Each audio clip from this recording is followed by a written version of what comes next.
All right, so now we're ready to create our service that's actually going to make the request. So we're going to say ng generate. So you could do generate or ngg service. We're just going to say stock. And then let's see. Let's go ahead and generate that. So now you can see here we've got our stock and our stock service spec file. Stock service. Okay, something that will bite you using this command line is, so we've got our service right here that we can actually use. But the only way to actually get access to it in our app is we have to, in the app module, we have to provide it as a provider. So basically we're going to import our stock service. So I like to copy paste from stock service, stock.service, basically that, and we're going to put this inside of the stock service. Now something to, it's not going to jive when you first start, but it's important to know that whenever you add a service to a provider, it creates an instance of that service. And for a lot of services, you want to have it something called a singleton service, where there's only one instance per app. So for the most part, I would say have your provider in your stock service, and then use it in your component. So actually, to start, we're just going to add one quick method in this stock service. We're going to kind of wire it up so you can kind of see how that works, and then we're actually going to flesh out and build out the service to make our request. So basically in our service, we are going to have a method get stock that's going to take a parameter of stock symbol. Again, we're using TypeScript, so that's going to be a type string. And we're actually going to return an observable, but for now we're going to let that be. So right now we're just going to say console.log stock symbol. And then that's all we're going to do right now. We're going to now actually use it in the component. And then once we get to this level, we're going to, since I like to make these comments, HTTP request to URL to get stock. So basically, that's where we're going to get to. So now in our stock app, this is when we're actually going to use the service. And to do that, you're going to, in your stock app component, import stock service from, and we're going to go up one level, stock service. Okay, so now we have that. And now inside of your constructor, you're going to, inside of the arguments, you're going to say private stock service, and then you're going to say it's of type stock service. And actually, I'm sorry, we don't want this actually in this in the app component. We actually want this in the stock input component. So we're going to copy paste stock service again inside of our constructor. We're going to say private stock service of type stock service. And now what we're going to do is, instead of alerting the stock symbol, we're going to use our service and that method that we created that just logs the stock symbol. So now we're going to say this dot stock service dot get stock, and if you remember, that's going to take a stock symbol, this dot stock symbol. So now in our log, we should have it just say Google in here. And let's just do one more quick thing so you can actually say I am in this service. It's here. I am in the service, and then we've got our stock symbol. So now that is the way to wire up a singleton service. Something that you don't want to do is And that you can do, and that bit me in the beginning, is you don't want to necessarily, like in this decorator, you can actually have providers at your component level, and then you can stick the stock service in the provider. Or so this is basically the same thing as newing up another instance of your stock service, and that is making it so you do not have a singleton service anymore. So most of the time you're going to want to have a singleton service, so provide it once at the app component or app module level, or whatever module you're in, and then just new it up this, or not even new it up, you're just going to have access to it. This is how like the dependency injection works in Angular. So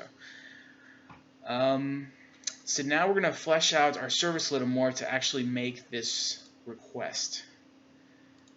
So to do that, we're going to create our headers first. New headers. And so this is going to create, basically have some headers, and now we're going to want to headers.append, and we want to say content type, and then it's going to be application JSON. And now what we're going to do is we're going to import the HTTP module that we're going to need. So I've got this copied over here, basically, and we're going to grab the HTTP headers and response from Angular HTTP. And now we're going to actually make our request. So the first thing I'm going to do is, let me go over to GitHub. I've got this URL saved. And this URL, basically, all you got to do is send the stock symbol to GET request to Yahoo URL and send it there and add your stock symbol. So let's actually put it in here. We're going to say, we'll say I'll do const URL stock lookup URL of type string equals this super long string. And because we're actually going to stick the stock symbol in it, we're going to use ES6's or TypeScript's template string, which is a backtick instead of a quote. And inside here, you can see here we have plus the stock symbol, so we actually want to remove this. And we're just going to use the template string, and we're going to say stock symbol. So now we've got our stock symbol. So we have this super long URL, and all this does is Yahoo's API. You send it here with the stock symbol and this canceled string, and it's going to return you. It's going to return you the stock price and quite a bit of metadata about the stock. So now we've got our URL. We've got our headers created. Now what we're going to do is we're actually going to use the HTTP from Angular. And to do that, same thing with the dependency injection earlier. We're going to private HTTP of type HTTP. And now we have access to Angular's HTTP service. So basically what we're going to do is we're going to say this return this.http.get, and we're going to say stock lookup URL. And then what we're going to do, this is going to return some data, and we're going to map, and we're going to say response, type response, and this is actually returning an observable. So what we're going to do now is we're going to say return res.json. And now see this map is actually an observable operator that we need. So we actually need to import that up here. And we're going to say rxjs add operator map. So now we have the rxjs operator map, and basically we're just mapping through the results and returning that as JSON. So now what we should be able to do is in our component we're going to subscribe to this observable, and in the response of the subscription, we're actually going to get stock metadata.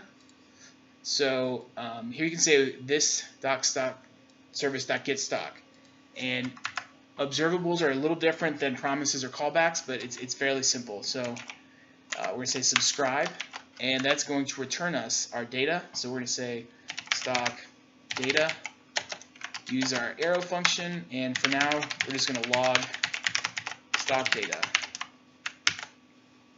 So we've got a log open, GOG, look up, and now you can see we got back this object of, it's got this results property quote, and here you can see the ask is $966, and now we have like this data here. So now what we need to do is we actually want to have so if you take a step back, this component is all it's doing is it's allowing the user to enter in stock symbol and go look up data. And what we want to do is we want to save that data in a place where our other components can use it. And the places that we're going to actually do that is we're going to create something called a behavior subject in our service. And I know it sounds really kind of intimidating, but we're going to save all instances of the jobs inside of our service. So in the next video, we're actually going to allow it so this input component is going to talk to the other components so we can actually show these stocks to the screen.